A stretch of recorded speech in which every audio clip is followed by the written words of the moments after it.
السلام عليكم ورحمة الله وبركاته، يا مساء الفل.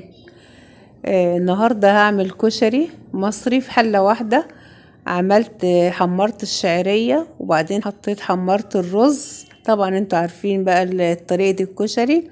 وحمرت العدس بجبة مع الرز والشعرية بعد ما اتحمرت.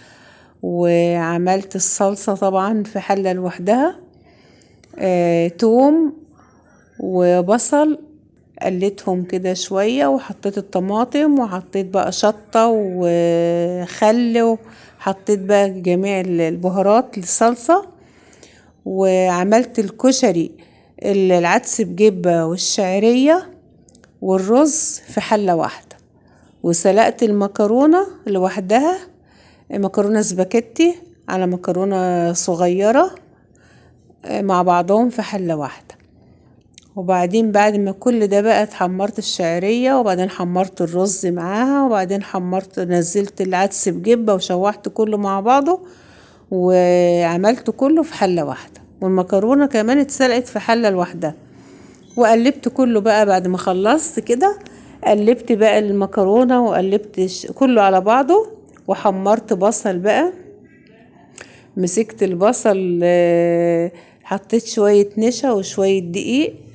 ومسكت البصل بقى كده، رشيت عليه النشا والدقيق وحمرته لغاية ما بقى مقرمش خالص، بقى طعمه جميل. عشان احط على وش الاطباق. شو البصل ناشف خالص عاملاه بالنشا والدقيق. كده بقى عملت الكشري. أكلة سهلة وبسيطة، والجو عندنا برد جامد والجو بتشتي، فقلت أنا أخش أعمل شوية كشري. فأنا طبعا المقطع الأولاني بقى مرضتش بقى أعمل لكم وأنا بحمر الشعرية وأنا بحمر كده، فقلت أعمله بقى لأن هو كله في حلة واحدة. كده بقى أغرف الكشري لأن بجد إحنا بنحبه جامد، أحلى كشري المصري. يا أحلى، وحشتوني والله يا أحلى متابعين.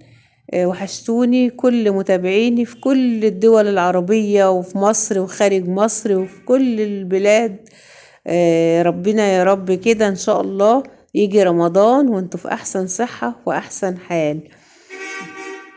كده بقى هنتغدوا، رحت حاطة عاملة كل واحد طبق كشري. واحط البصل بقى، البصل ده ناشف خالص مقرمش جميل. حطيت البصل بقى على الوش كده وعملت بقى الاطباق كلها، كل واحد طبق. ودي الصلصة ما شاء الله، الصلصة عاملاها جميلة، حاطه لها فلفل وكمون وكزبرة وشوية سكر وانا بسبكها. وحمرت البصل والثوم، يعني مش احمر، يعني اللون فاتح كده، يدوب شوحت البصل والثوم.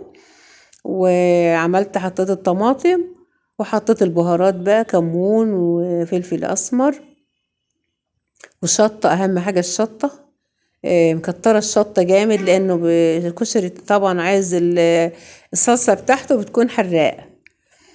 فكده بقى النهاردة غدانا، وقلت اعمل لكم بقى حاجة بسيطة ومش عايزة اطول عليكم لان انا والله بجد عاملاه في حلة واحدة وكان جميل جميل. وتفضلوا الغدا معانا يا احلى متابعين، ما تنسوش الاشتراك واللايك يا احلى متابعين. طبخة هنية تكفي 100. تفضلوا الغدا معانا بقى يا احلى متابعين.